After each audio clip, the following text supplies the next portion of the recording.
اعوذ باللہ من الشیطان الرجیم بسم اللہ الرحمن الرحیم اللہم صلی علی سیدنا محمد وعلی آل محمد کما صلیت علی ابراہیم وعلی آل ابراہیم انکا حمید مجید اللہم بارک علی محمد وعلی آل محمد کما بارکت علی ابراہیم وعلی آل ابراہیم انکا حمید مجید ناد علیم مظہر العجائب تجدہو اون لکا فی النوائب کلو ہم بن و غم بن سینجلی بے عظمتی کا یا اللہ بے نبوتی کا یا محمد بے ولایت کا یا علی ہو یا علی ہو یا علی ہو.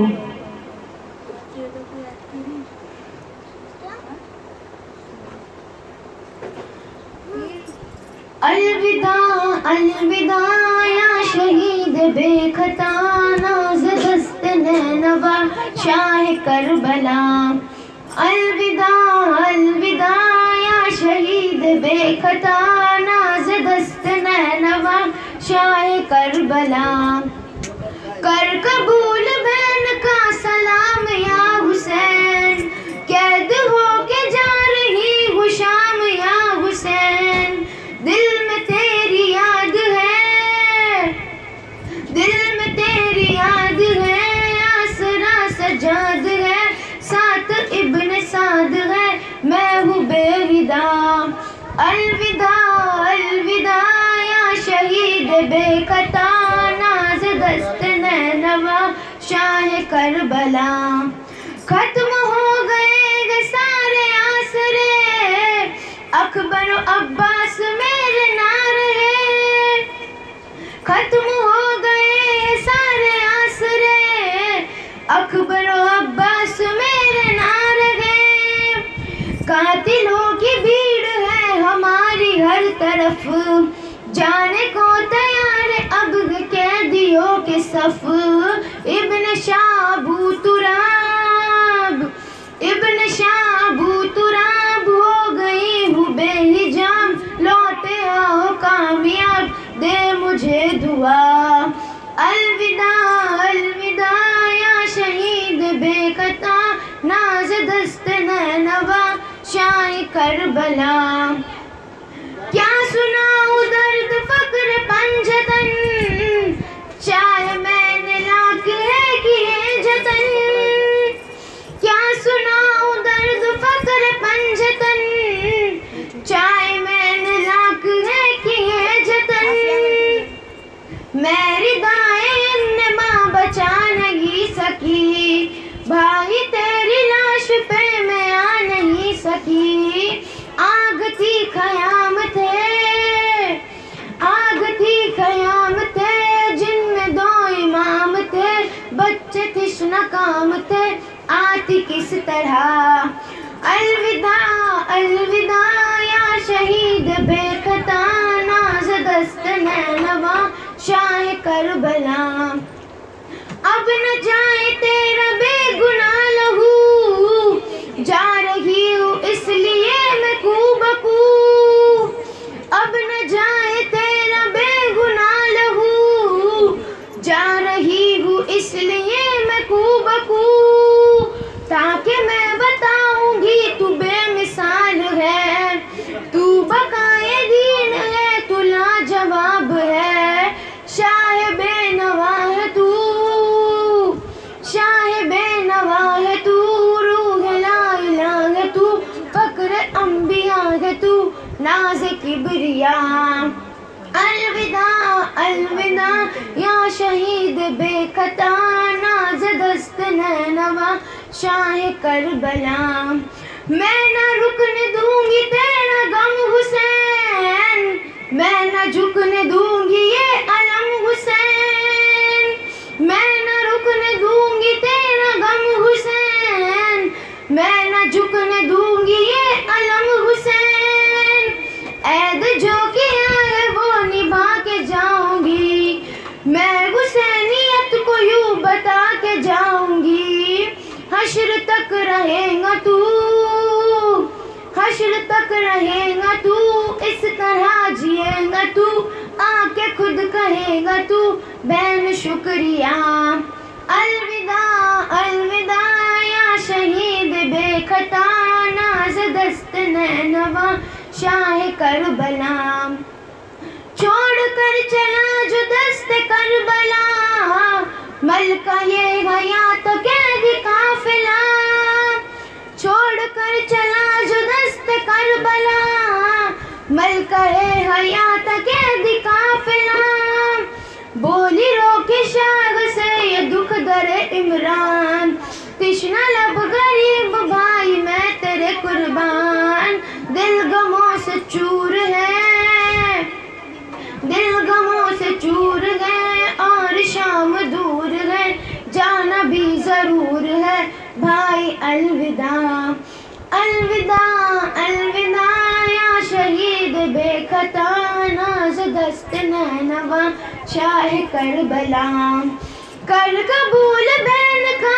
سلام یا حسین، قید ہو کے جا رہی ہوں شام یا حسین، دل میں تیری یاد ہے، دل میں تیری یاد ہے، آسرا سجاد ہے، ساتھ ابن سعد ہے، میں ہوں بے داغ، الوداع الوداع یا شہید بے خطا، ناز دست نینوا شاہ کربلا، الوداع الوداع یا شہید بے خطا، ناز دست نینوا شاہ کربلا۔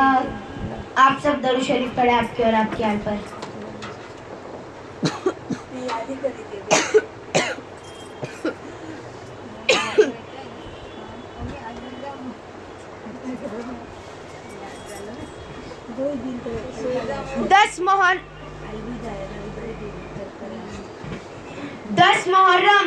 دس محرم کو حق و باطل کے درمیان جنگ کا آغاز ہوا، جس میں بظاہر باطل کامیاب نظر آیا، لیکن قیامت تک کے لیے حق سرخرو ہو گیا، قیامت تک کے لیے حق سرخرو ہو گیا۔ کربلا کے آخری شہید حضرت علی کے فرزند عظیم امام وقت حضرت امام حسین تھے۔ 10 محرم تک کی تاریخ تو حضرت امام حسین نے رقم کی، اور انتہائی دلیری اور استقامت کے ساتھ دشمن اسلام کا مقابلہ کرتے ہوئے اللہ کی راہ میں شہید ہوئے۔ جب آپ اور آپ کے تمام مرد اصحاب کو اپنے ایمان و اس سپہ سالار کے نیک مقصد پر جانیں قربان کر چکے، تو اس قافلے کے بچنے والوں میں حضرت امام زین العابدین کے علاوہ تمام عورتیں اور بچے باقی رہ گئے۔ ان پر مزاحم مشکلات کا آغاز 11 محرم کی صبح کو ہوا، جب انہیں کوفے لے جانے کا حکم دیا گیا۔ قیدی کربلا کا یہ قافلہ جب سے کربلا آئے اور کوفے والوں کی بے وفائی کا پتہ چلا، تب سے لے کر جب ان پر پانی بند کیا گیا، تب تک مسلسل دردناک حالت سے رہے، لیکن عشق رسول اس قافلے کے صبر و استقامت میں ذرہ برابر کی بھی کمی نہ ہوئی، نہ ہی عشق رسول کم ہوا، نہ ہی قدم لڑ کر آئے، بلکہ ان کا حوصلہ بلند سے بلند تر ہوتا چلا گیا۔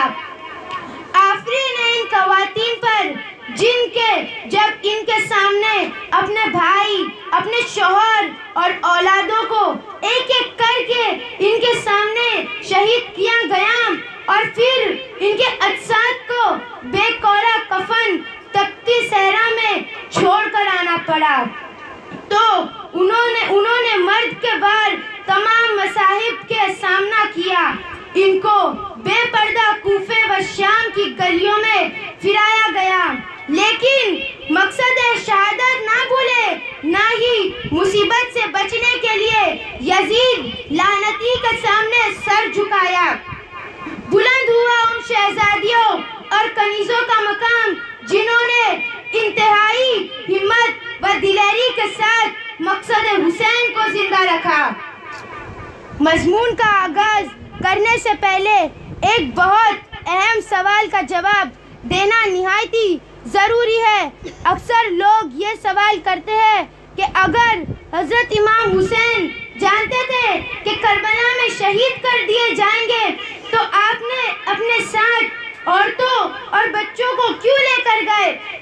تو یقیناً نواسہ رسول اور فرزند علی کا کوئی قدم بھی حکومت سے خالی نہیں۔ اگر امام حسین صرف مردوں کو لے کر چلے جاتے اور عورتوں کو نہیں لے کر جاتے تو صرف نتیجہ یہ ہوتا کہ حضرت امام حسین اور ان کے اصحاب کو کربلا میں شہید کر دیا جاتا اور ان کی قربانی کربلا میں دفن ہو کے رہ جاتی۔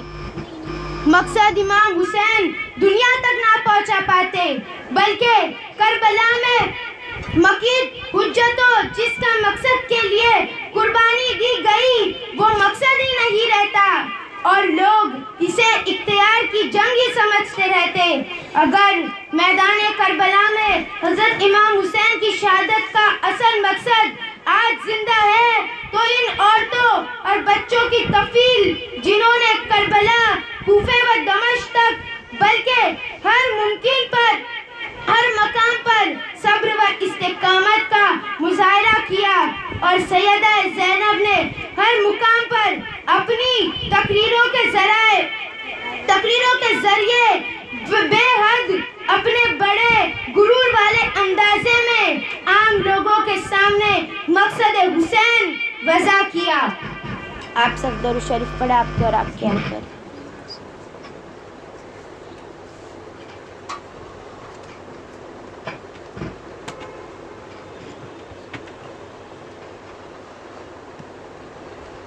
یزید کے دربار کریے شہرے چھوٹی منادی کروا دی گئی تھی کہ کچھ خارجیوں نے جن کا اسلام سے کوئی تعلق نہیں کوفے پر حملہ کیا تھا اور ہم نے ان پر فتح حاصل کی ہے۔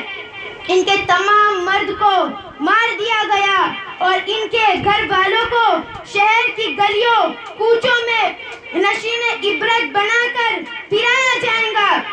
ذرا غور کیجئے کہ اگر امام حسین اپنے قافلے میں عورتوں کو شریک نہ کرتے تو یزید کی یہ چال کامیاب ہو جاتی اور اصل مقصد حسین ختم ہو جاتا، لیکن سیدہ زینب کی تقریروں نے عوام پر یہ بات ثابت کر دی کہ یہ جنگ اسلام کی بقا کی تھی، اقتدار کی نہیں، غیر مسلمان نہیں بلکہ آل محمد تھے۔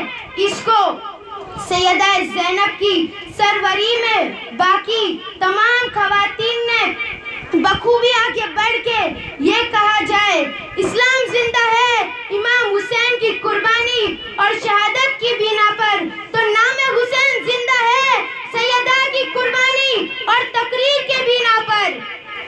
ایک اور وضاحت کرتے چلے کہ کچھ جاہل لوگ اسے آج بھی اقتدار کی جنگ ہی کہتے ہیں۔ جان لے کہ اقتدار ایک حکومت کی بھوک کے خواہش کے سوا کچھ بھی نہیں۔ خواہش اندابہ حالات میں جب جان اور عزت دونوں داؤ پر لگائے جائے تو دم ٹوٹ جاتا ہے، لیکن عظیم مقصد اپنے اندر عظیم حوصلہ اور استقامت رکھتے ہیں اور عظیم مقصد کے حملے ہی ایسی مصیبتوں کا مقابلہ کرتے ہیں جو کہ پہاڑوں کا بھی سینہ چیر دیے۔ چونکہ اس جنگ کا مقصد اسلام کو اصل دیگر پر لانا تھا، اس لیے نہ تو کوئی مرد جان قربان دینے سے گھبرایا اور نہ ہی آنے والی خواتین ڈگمگائی۔ جب انہیں بے پردہ ننگے پاؤں کوفے کی تپتی گلیوں میں پھرایا گیا تو اپنی مصیبتوں پر رونے کی بجائے خطبوں اور نوحہ گیری کے ذریعے امام حسین کے مقصد اور قربانی کو زندہ رکھنے کی کوشش میں لگے۔ اس مضمون میں ہم کچھ خاص خواتین کا ذکر کریں گے جنہوں نے اپنے صبر اور حوصلے سے کربلا اور اس کے بعد اپنے کردار سے ایک خاص تاریخ رقم کی۔ سیدہ زینب آپ حضرت علی اور سیدہ فاطمہ کی بیٹی تھے۔ آپ کا نام رسول خدا نے رکھا تھا. آپ کے نام 2 الفاظ کا مجموعہ ہے، زین اور اب. زین کا مطلب زینت اور اب کا مطلب باپ، یعنی باپ کی زینت.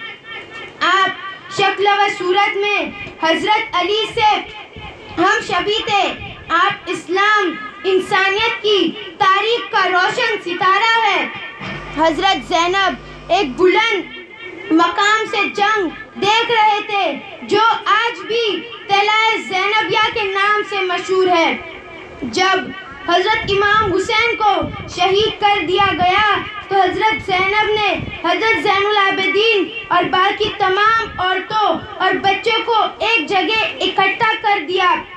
فوج یزید قتل عام کے بعد آگے بڑھے اور تمام خیموں کو آگ لگا دیے. نواسہ رسول تخت صحرا میں لیٹے ہوئے قافلوں کے ساتھ اکیلے رہ گئے. تمام عورتوں اور بچوں کے ڈھال بن کے، جبکہ اپنی سکینہ غمگین اور غموں سے نڈھال تھی. اس جنگ میں اپنے بھائی کے ساتھ ساتھ اپنے 2 بیٹوں اون اور محمد کی بھی قربانی دی تھی. آپ نے جس استقامت اور صبر کا مظاہرہ کیا، اس کی دنیا میں کوئی دوسری مثال نہیں ملتی. آپ نے حضرت حسین ابن علی کے مقصد پہ بھرپور ساتھ دیا اور شریک الحسین کہلائے گئے. علامہ اقبال فرماتے ہیں، حدیث سے عشق 2 بعد است، کربلا و دمشق، یکی حسین رمیق کرد دیگر زینب. حضرت امام حسین نے شہادت پا کر کربلا میں ایک تاریخ رقم کر دی اور پھر سیدہ نے کربلا سے دمشق تک سفر جا بجا تاریخ کر کے اور تمام یتیموں اور بیویوں کا خیال رکھ کر ایک ایسی تاریخ رقم کی جس کا ایک ایک الفاظ آپ کی حمایت اور دلیری کی دلیل ہے. آپ کے دلیرانہ خطبوں نے یزید کی ناپاک حکومت کے ستون ہلا کے رکھ دیے تھے اور اس کو دین و دنیا میں قیامت تک کے ذلیل کر دیا. اگر سیدہ زینب کے کردار پر نظر ڈالے تو 2 پہلو سامنے آتا ہے. کربلا کے لیے جو مدینے سے قافلہ چلا، اس میں بھائی کی شان بشان رہے، ایک بہترین مشورات کرنے والے وزیر کا کردار ادا کیا، ایک ایسی بہن جس کے سینے میں اپنے مرشد اور عظیم بھائی کی محبت پلی رہی تھی. حضرت مسلم کی شہادت کی خبر سے لے کے کربلا کی آخری وقت تک ہر مشکل میں غمخوار دوست کی طرح ان کی ہمت دیتی رہی. دوسرے کردار کربلا کے بعد ادا کیا. جب مصائب کا پردہ ٹوٹتا گیا تو آپ کے لیٹے ہوئے قافلے کے بچوں کے لیے دیوار بن کر کھڑے ہو گئے. ایک بہمت سپہ سالار شاگرد کا کردار ادا کیا. فوج یزید اس لیٹے ہوئے قافلے کو لے کر کی طرف روانہ ہوئے تو سیدہ زینب کو اپنے پیاروں کی لاشوں کو بے قورا کفن تخت صحرا میں چھوڑ کر کوفے جانا پڑا. آپ سب درود شریف پڑھ آپ کے اور آپ کے پر.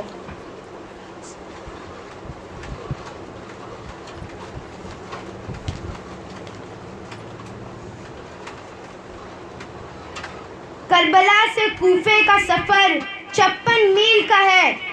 یہ فیصلہ بہت سرعت سے طے کیا گیا اور 11 محرم کی شام کو اہل بیت کا یہ عظیم قافلہ کوفہ پہنچ گیا. مسجد خانے میں شہدائے کے سر اقدس رکھے گئے اور اہل بیت کو مسجد خانے سے بے پردہ کوفے کی تنگ گلیوں میں پھراتے ہوئے ابن زیاد کے محل تک لایا گیا. کوفے میں پہلے ہی اعلان ہو چکا تھا کہ کچھ غیر مسلم خارجیوں نے کوفے پر حملہ کیا اور ناکام ہو گئے. ان کے اہل خاندان کو لایا جا رہا ہے. تمام شہر میں فتح کی شہدائیاں بجا رہے تھے.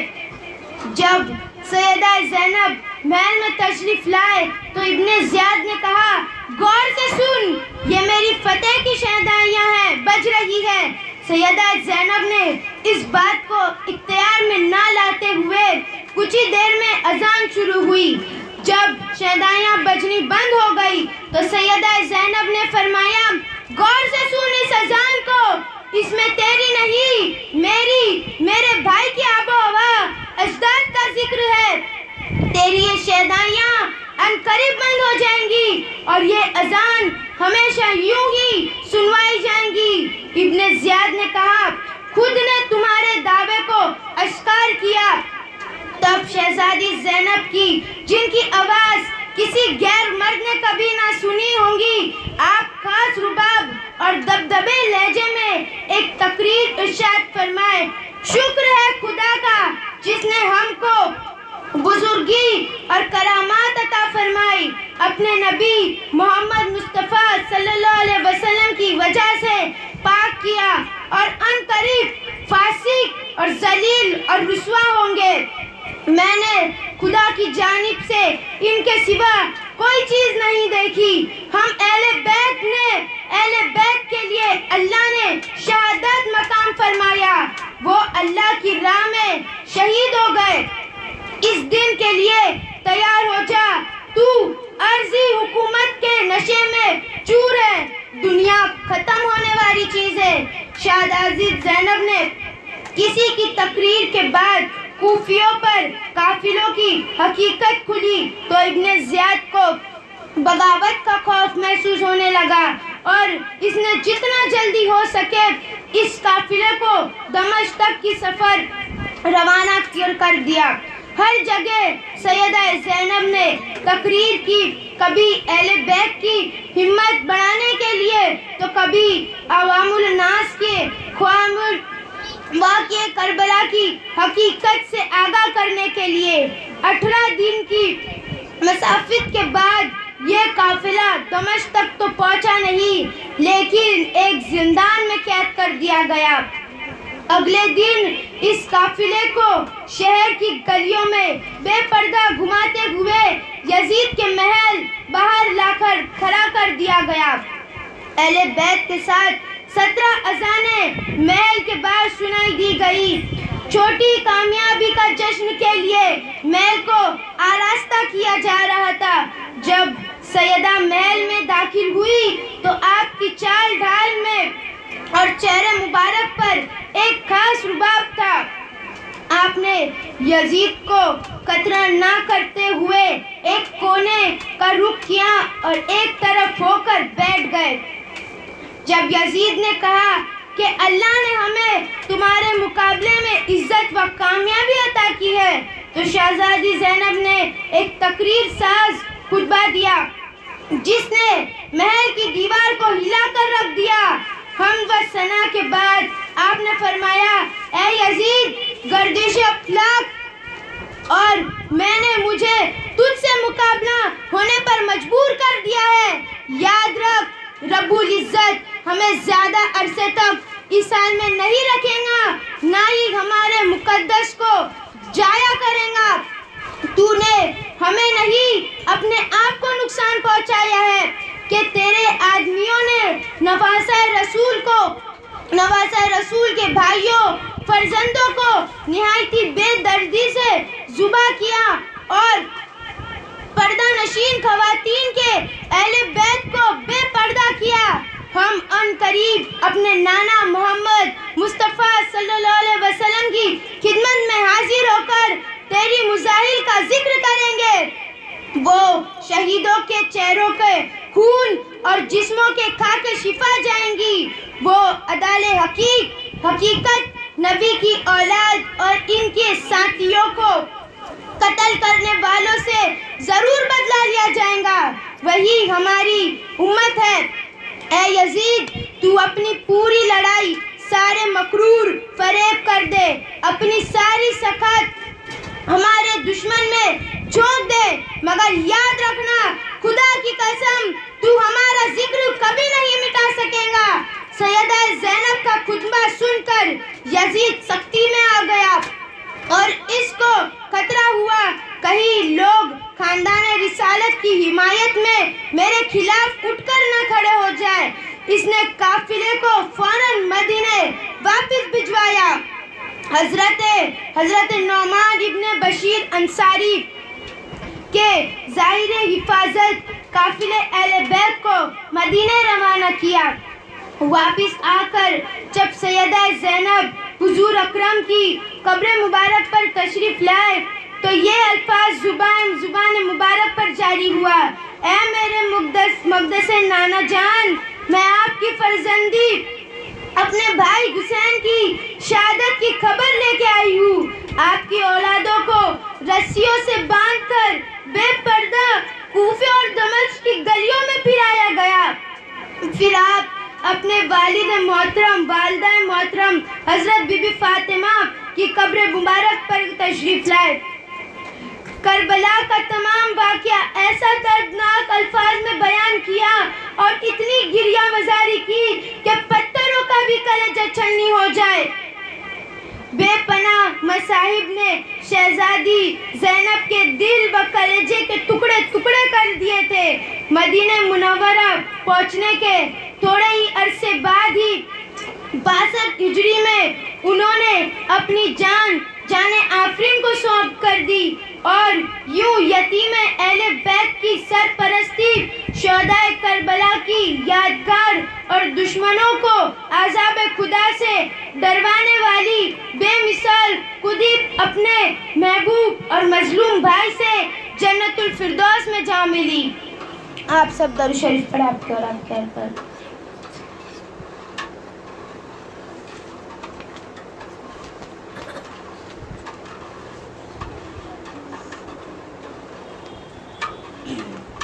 بس 10 محرم کا سورج جیسے ہی غائب ہونے لگا، اندھیرا چھانے لگا، یوں غریبوں کی شام آ گئی۔ کہیں زمین کربلا پہ رسول اللہ کی نواسیاں بیٹھی ہے، اپنے بالوں سے اپنے منہ چھپائے ہوئے بے وارثوں کی طرح بیٹھ گئی۔ کہیں قاسم کے ٹکڑے پڑے ہیں، کبھی اکبر کی لاش پڑی ہے، کہیں عباس کے بازو پڑے ہیں، کہیں اصغر کا ننھا سا جسم پڑا ہے، تو کہیں نواسہ رسول حسین ابن علی کی لاش پامال ہو کے زمین پہ بکھری ہوئی ہے۔ وہاں فوج یزید جھوم رہی ہے، خوش ہو رہی ہے، بنی ہاشم کا نام ہم نے زمین سے مٹا دیا، ان کی عورتوں کو بے پردہ کر کے رسوا کر دیا۔ بی بی کبھی آسمان کو دیکھتی، کبھی یتیم بچوں کو سنبھالتی اور کبھی حسین بن کے ایک ایک بیویوں کو دلاسا دیتی۔ امام سجاد جب امام حسین کی لاش پامال ہوتے دیکھتے تو ان کو احساس ہوتا کہیں زمین پھٹ نہ جائے۔ وہ اپنا سر زمین کربلا میں رکھ کے اللہ کی نعمتوں کا شکر کرتے، اپنے خالق سے کہتے: اے اللہ، تیرا شکر ہے کہ تو نے محمد کو اس گھرانے کو اس اتنے عظیم امتحان کے لیے چنا۔ اے اللہ، تیرا شکر ہے کہ تو نے میرے بابا کو، میرے بھائی کو شہادت کے لیے چنا۔ اے اللہ، تیرا شکر ہے۔ بس کہیں زین العابدین سجدہ شکر میں ہے، کہیں بی بی زینب کبریٰ عباس بن کر پہرا دے رہی ہے۔ جب تمام بچوں کو جمع کیا گیا تو معلوم ہوا کہ جب فوج یزید نے خیمے پہ حملہ کیا تو آگ میں کچھ بچے جل کے مر گئے ہیں۔ ماں اس فکر میں تھی، اللہ جانے میرا بچہ جل گیا یا گھوڑے کے پیر کے نیچے آ کے دب کے مر گیا۔ کچھ بچے ملتے رہے تو کچھ بچوں کی لاش ملتی رہی۔ بس بی بی زینب نے سب کو جمع کیا اور کہا: ڈرو نہیں، ابھی عباس کی بہن زندہ ہے، سب سو جاؤ، میں پہرا دیتی ہوں۔ بس نبی کا خاندان اس غریبوں کی شام میں یتیموں بے وارثوں کی طرح بیٹھے ہی رہ گئے۔ کہیں اتنے میں دور سے کوئی گھڑ سوار آ رہا ہے۔ بی بی زینب نے دیکھا اور فرمانے لگے: اے گھڑ سوار، رک جا، یہاں نبی کی بیٹیاں سوئی ہوئی ہے، جاؤ، چلے جاؤ۔ بی بی زینب نے دیکھا وہ گھڑ سوار دھیرے دھیرے بیویوں کی طرف آ رہا ہے۔ بی بی زینب نے فرمایا: اے شخص، ہم لٹ چکے ہیں، ہمارے خیمے لٹ چکے ہمارے پاس دینے کے لیے کچھ نہیں ہے، اے شخص چلا جا۔ بی بی دیکھتی ہے وہ گھڑ سوار نزدیک آ رہا ہے۔ اتنے میں عباس کی بہن علی کی بیٹی علی بن کر قریب جاتی ہے اور گھوڑے کو پکڑ کر کہتی ہے، اے سوار، تو نے سنا نہیں؟ میں علی کی بیٹی ہوں، رک جاؤ۔ بس یہ کہنا تھا، گھڑ سوار نے چہرے سے نقاب ہٹایا۔ بی بی زینب دیکھے تو پتہ چلا یہ ان کے بابا علی ہے۔ رو رو کے کہتے، اے میری بیٹی، میں تیرا بابا علی ہوں۔ بی بی زینب نے جیسے ہی اپنے بابا کو دیکھا تو زاروں قطار رونے لگے اور کہنے لگے، بابا میرا قاسم مر گیا، بابا میرا اکبر مر گیا، بابا عباس نہ رہا، بابا ان ظالموں نے اصغر کو مار دیا، بابا رسول اللہ کا نواسا حسین نہ رہا۔ امام علی کہنے لگے، میری بیٹی صبر کرو، صبر کرو، اللہ رسول اللہ کے خاندان کو، جوانوں کو شہید ہوتا ہوا دیکھنا چاہتا ہے۔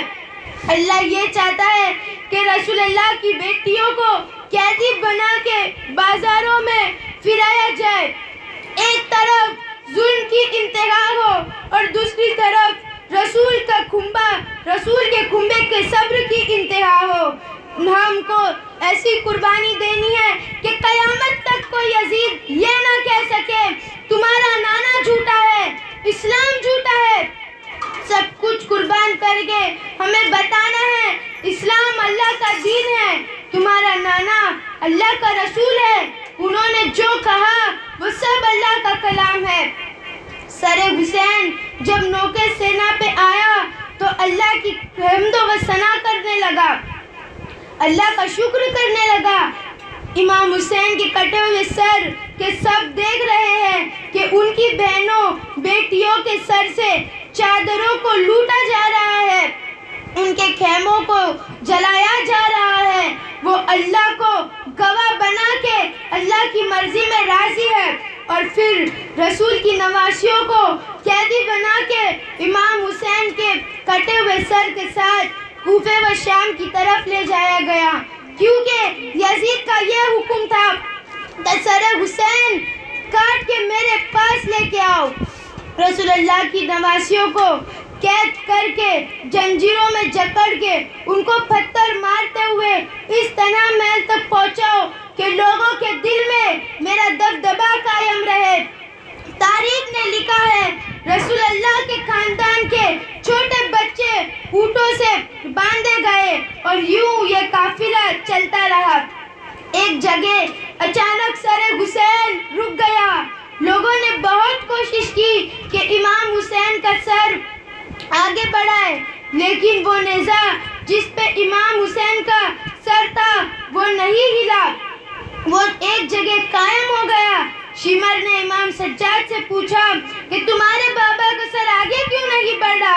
امام سجاد نے امام حسین کے سر مبارک کو دیکھا تو سر میں سے آواز آئی، بیٹا سجاد، میری سکینہ اونٹ سے گر گئی ہے، اسے لے آؤ، اس کے بغیر یہ منزل ادھوری ہے۔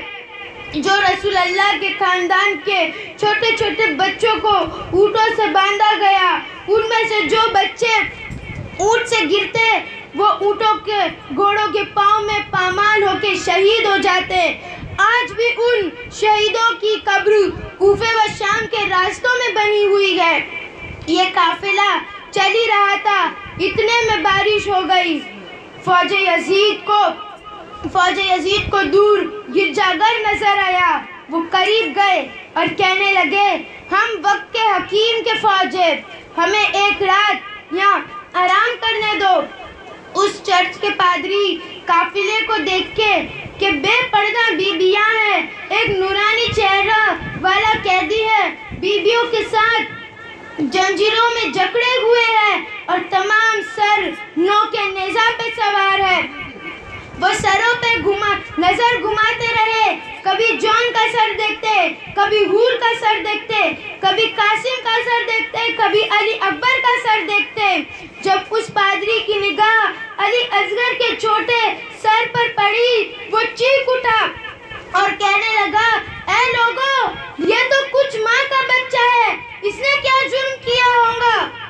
تو اس کے جو تم نے اس کا بھی سر کاٹ کے سر نیزہ پہ چڑھا دیا ہے, وہ غرور اور تکبر سے کہنے لگا یہ ہمارے بادشاہ کو بادشاہ نہیں مانتا, اور جو ہمارے بادشاہ یزید کو نہیں مانے گا اس کا بھی حشر یہی ہوگا. اتنے میں اس کی نگاہ گھوڑے پر باندھے ہوئے گھوڑے کی زلفوں سے غازی عباس کے سر پر پڑی تو وہ حیرت سے پوچھنے لگا اے لوگوں اس مبارک سر کو گھوڑوں کی زلفوں سے کیوں باندھا ہے؟ تو شمر کہنے لگے یہ اس باغی کا علمدار ہے, علمدار کا سر ہے, اس کو نیزہ پہ سوار کرتے سوار ہی نہیں ہوتا, اس لیے اس کو گھوڑوں کی زلفوں سے باندھا ہے. بس یوں گھوڑے کو دیکھتے دیکھتے جیسے ہی اس پادری کی نگاہ سر حسین پہ پڑی تو وہ زاروں قطار رونے لگے. شمر نے پوچھا کیوں رو رہے ہو؟ کہنے لگا اپنی زندگی میں نے اتنا نورانی چہرہ کبھی نہیں دیکھا. ان کے چہرے کا نور بتاتا ہے یہ اللہ کے قریب ہے اور کسی پاک خاندان سے تعلق رکھتے ہیں. شمر کہنے لگا ہاں یہ فاطمہ کا بیٹا ہے. وہ حیرت سے پوچھنے لگے کون فاطمہ؟ شمر نے کہا فاطمہ بنت محمد. وہ زاروں قطار رونے لگے اور زمین پہ بیٹھ گئے اور چیخ کے کہنے لگے محمد رسول اللہ. شمر نے کہا ہاں. وہ حیرت سے پوچھنے لگے اے بکبک یہ تمہارے رسول کا نواسہ ہے, تم نے ان کو قتل کر دیا. آج رات رہنا چاہتے ہو تو ایک رات کے لیے سر مجھے دے دو. شمر نے کہا ہاں لے لو, کل صبح ہم لے کے چلے جائیں گے. بس سر حسین وہ جیسے ہی گرجا گھر لے کے گئے وہ سر سے ایک نور ابھرنے لگا. وہ گھٹنوں پہ بیٹھ کے زاروں قطار رو ہی رہے تھے. اتنے میں ان کی نابینا بیٹی قریب آ کے کہنے لگی بابا آپ کیوں رو رہے ہو؟ پادری نے کہا اس سر کی زیارت کرو, مقدس سر ہے. وہ نابینا بیٹی کہنے لگی کیسے دیکھوں, آنکھوں سے اندھی ہوں. پادری نے کہا اس مقدس سر کی زیارت کے بدلے تم اللہ سے دعا مانگو, امید ہے اس سر کے صدقے اللہ تمہیں آنکھ دے دے گا. بس وہ جیسے ہی دست ادب کو جوڑ کے اللہ سے دعا مانگنے لگی تو امام حسین کے چہرے سے نور ابھر کے اس نابینا عورت کے آنکھوں میں اتر گیا. وہ دیکھنے لگی, خوش ہونے لگی. وہ بھی گھٹنے پر گر کے زاروں قطار رونے لگی. اپنے بابا سے کہنے لگی بابا یہ سر کے معجزے سے میری آنکھ ٹھیک ہو گئی. کون ہے یہ بک لوگ جنہوں نے مقدس سر کو کاٹ کے آئے ہیں؟ بس وہ روتے رہے. رات انتقام تک پہنچی. وہ پادری نے بہت کوشش کی کہ وہ سر حسین ان ظالموں کو واپس نہ دے. فوج یزید نے ان پہ بھی ظلم کر کے سر کو حاصل کیا. رسول اللہ کے خاندان کو قید کر کے شام کی طرف روانہ ہو گئے. سلام ہو ان رسول اللہ کی اولاد پر جو اتنا ظلم سہنے کے بعد بھی سجدہ شکر میں تھے. آپ سب درود شریف پڑھ آپ کے اور آپ کے پر.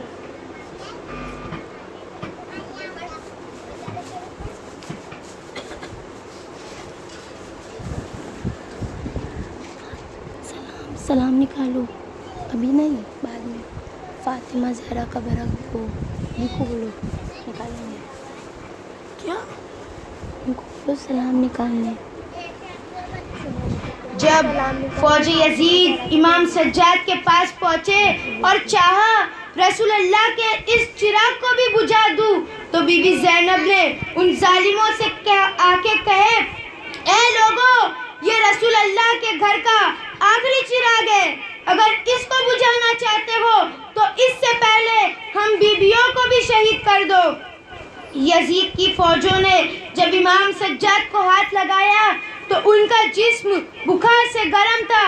تو فوج یزید نے کہا یہ تو بہت بیمار ہے, شاید راستے کی سختی ہی نہ دیکھ پائے, راستے میں ہی شہید ہو جائے. بس بیویوں کو رسیوں سے باندھ کے اس قیدی بیمار کو زنجیروں میں جکڑ کے توق کے ساتھ کوفے و شام کی طرف لے جایا گیا. رسول اللہ کے خاندان کے مردوں کے سر نیزہ پہ سوار ہے. بی بی بے پردہ قید ہو کے چلی رہی تھی. فوج یزید خوش ہو رہی تھی, جھوم رہی تھی کہ ہم نے رسول کا بدلہ رسول کے خاندان سے لے لیا, اور جب ہم یزید کے دربار میں پہنچیں گے تو وہ ہماری جھولی یاقوت و مرجان اور سونے سے بھر دیں گا. لیکن کوفے کا گورنر عبید اللہ ابن زیاد نے پیغام بھجوایا, پہلے رسول اللہ کے خاندان کو کوفے لے کے آؤ, ان کی غربت کا تماشا پہلے میں دیکھوں گا, اس کے بعد یزید کے دربار لے کے جانا. عبید اللہ نے بھی یہی حکم نافذ کیا کہ کوفے رسول اللہ کا خاندان آئے تو ہر کوئی چھت پہ چڑھ کر پتھر مارنا.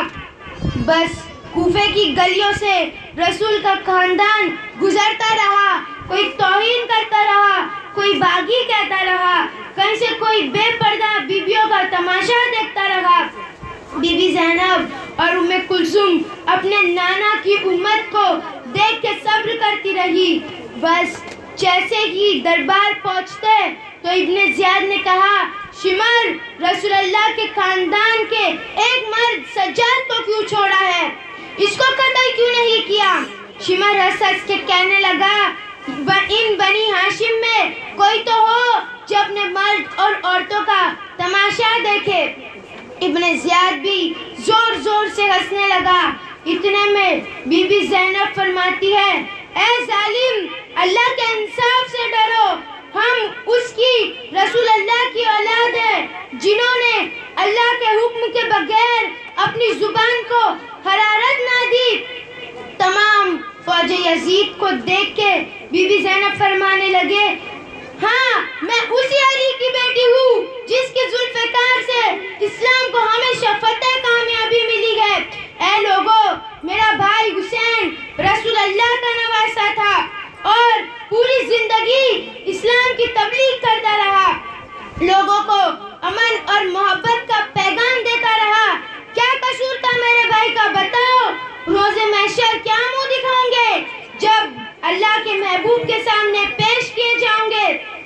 فوج یزید زور زور سے ہنسنے لگی اور بی بی زینب اور امام سجاد ان مردہ دلوں, مردہ لوگوں کے مردہ ضمیر کو بیدار کرنے لگے. اتنے میں ابن زیاد کہتا ہے, اپنی فتح کا تماشا کس کو دکھاؤں؟ کوئی ظالم کہتا ہے, اے میرے آقا, آپ کی قید میں رسول اللہ کے خاندان سے پیار کرنے والا مختار ثقفی بھی ہے. کہتا ہے, ہاں, مختار کو لے کے آؤ. بس جیسے ہی زنجیروں میں جکڑے ہوئے مختار کو لے کے آتے ہیں, ابن زیاد خوشی سے کہتا ہے, اے مختار, تو اولاد رسول اور اولاد علی کا چاہنے والا ہے نا, دیکھ ہم نے ان کا کیا حشر کیا ہے. جناب مختار جب دیکھتے ہیں کہ کٹے ہوئے سر نوک نیزہ پہ بلند ہے اور امام حسین کا سر ابن زیاد کے سامنے رکھا ہے اور وہ اس کی معذاللہ توہین کر رہے ہیں, ان کو جلا لایا اور چاہا اس مرجان کا سر ابھی جسم سے الگ کر دوں. اتنی دیر میں امام سجاد حضرت مختار سے کہنے لگے, ان کے کندھے پہ ہاتھ رکھ کے کہتے ہیں, یہاں پہ کٹے ہوئے سر کے ساتھ رسول اللہ کی بیٹیاں بھی ہیں دربار میں کھڑی. حضرت مختار دیکھتے ہیں, روتے ہیں رسول اللہ کے دربار میں, کہتے ہیں کہ یا رسول اللہ, ان ظالم لوگوں نے دولت اور تختے کے نشے میں آپ کے خاندان کے ساتھ وہ ظلم کیا جس کو تاریخ کبھی نہیں بھول پائیں گی. نہ ہی پھر ابن زیاد یہ حکم دیتا ہے کہ فتح کا جشن تو ابھی شام میں باقی ہے. رسول اللہ کے خاندان کو ایسی ہی قیدی بنا کے شام کی طرف لے جایا گیا تاکہ یزید جان لے کہ اس کے حکم سامنے رسول کے خاندان پہ بھی رحم نہیں کیا گیا، لیکن اللہ کے عدل ابھی باقی تھا۔ جہاں جہاں سے بی بی زینب اور امام سجاد گزرتے گئے، اپنے خطبوں سے لوگوں کے ضمیر کو زندہ کرتے رہے۔ وہ لوگ جو ان کو پتھر مار رہے تھے، آل رسول کے خطبے سن کے لوگوں کی آنکھیں نم ہونے لگی، یہاں تک کہ جب یزید کے دربار میں آل رسول کے قافلے کو پہنچایا گیا تو یزید سے بغاوت کرنے لگی۔ آج بھی یزید کے لیے ہر مسلمان اپنے دل میں نفرت رکھتا ہے، آج بھی ہر مسلمان یزید پہ لعنت بھیجتا ہے، آل رسول کے غم میں اپنی آنکھیں نم کرتا ہے۔ سلام ہو بی بی زینب اور امام سجاد پر، اتنے ظلم کے بعد بھی اللہ کا شکر نہیں بھولے۔ آپ سب درود شریف پڑھا کے